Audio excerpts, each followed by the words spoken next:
We call foul on these Western countries that decided to impose a travel ban on Southern Africa. I wonder why. You know, it's always easy.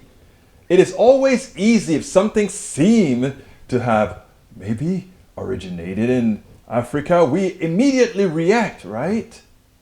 Well, here's the deal. The Omicron seemed to have been found in South Africa, but guess where it seemed to have been found earlier? The Netherlands. Did the United States put a brake on the Netherlands? Did they say, let's stop all traffic from the Netherlands now? I don't think so. But did they do that to South Africa, South Africa, and the southern countries? Why is it always so easy on some people to hurt first and ask questions later, and on others err on the side on which could actually cause major harm, as occurred during the inception of this disease, of this pandemic? Anyhow, I want you to listen to this, and then let's go ahead and take it on the other side. Gives full context of these shenanigans. Check this out, we'll take it on the other side. This is not the end of the story with how old a person needs to be to get boosters. I think we will see the age potentially decrease, but not quickly. And Doctor, the president's travel ban, according to him, is really his way of trying to buy time and essentially to learn more about this variant. But these bans have drawn criticism from South African leadership as well as others. Was it the right move? I think it was one of the right moves that's necessary. Look, I've had to work in kind of both a policy and political environment, and sometimes you have to respond to both. And if we were the only country that had zero travel bans, it would have stuck. Not only would it have looked irresponsible, because it is, but it would also beg to question, what are we doing as a country? What I do have an issue with, Jose, is that if you look at where we've banned, it's Southern African countries, we now have cases of community transmission from other countries, and we have not banned travel from there. I'm not an advocate of saying that we should ban from these other countries, but if we're going to apply a policy, it should probably be applied evenly and equitably. We're now learning that this was detected in the Netherlands at least 5 days before South Africa started sounding the alarm. There are travel bans in place in a number of countries around the world, including in the United States. What do we know about where this originated? Now, are we even sure that it did start in South Africa? Yeah, I mean, Katie, I can't tell you where it originated. I think that scientists and immunologists are still trying to figure that out themselves. It's clear that what this new information is going to lead to is more protests from South Africa and Southern African countries, that they are being discriminated against, that these travel bans were unsuitable, that they were just knee-jerk reactions, and that they're punishing South Africa for their candor, for coming out and saying, here is the new variant, and we've figured it out, we've identified it, and now their economy is being punished for that. And so we've already heard that from Cyril Ramaphosa, who's the president of South Africa, and now that we know that this was in the Netherlands before that, we're probably going to hear that more. But it's important to note still, Katie, most of those cases, and here in Europe, there's 42 cases in 10 different countries, so this is spreading very fast. That number is probably already out of date. There's already 22 here in the UK.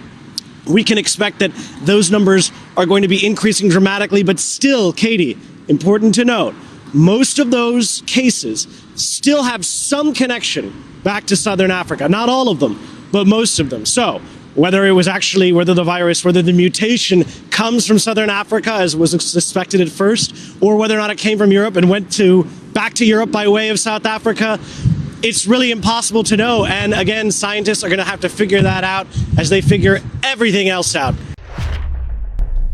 You know, as I watched that, I got even more upset because, and let me tell you why. America, rich country. UK, rich country. France, rich country. The Netherlands, rich country. These are all countries that have they have a lot of vaccine. They've been able to use the resources from around the world, the intellect from around the world, to build these things. Now, here's the kicker. The country with the most deaths per capita in this pandemic is the United States, the richest country, right? We have vaccines, we have everything at our disposals, and people are dying still because we just won't do the right thing. Countries like Panama and Costa Rica and all these other countries, third world countries you call them, you know, we call these guys third countries. We make believe that there's something wrong with these countries, right? But they've been handling without having vaccines, they've been getting less sick because they've followed the rules. They've covered up. They've had their in the case of Panama, they had people on hold. They kept people in homes and gave them stipends, etc., to ensure that the pandemic gets mitigated, gets attenuated, right? So they're doing the right thing. These other countries that they want their freedoms and all of these kinds of things, they didn't, the results, even with all these vaccines, weren't all that good. And yet, when it is time to be equitable in the way we deal with these countries, we have no problem saying, shut the door on South Africa, shut the door on Lesotho, shut the door on Botswana. Because the virus could be coming from there. But you know what? The virus knows not whom carries it. The virus is deadly. And those who don't want to follow the rules succumb to it. South Africa did the right thing in exposing that to the world. A virus that was in the Netherlands apparently discovered more than 5 days before with no advance notice that said, hey, the Netherlands, we are showing the world that there is a new variant where there are over 30 mutations on the spike protein, which will make many of the vaccines less effective. The first country to tell you that was South Africa. And for doing the right thing, South Africa's travel gets banned. The Netherlands squeaks by. Why? We spend a lot of time deconstructing the news, trying to parse it into a form that everybody can understand. We try to find those little nitpicks where it flies above the fray, etc. If you really like these videos that we do, I want to ask a big favor. Please go ahead, number one, subscribe to our channel, and number two, please join if you can. Thank you so kindly for watching. Keep watching. Please remember to share. We must populate the entire internet with our progressive message, a message that we know is what most Americans say that they want. So help us, please join.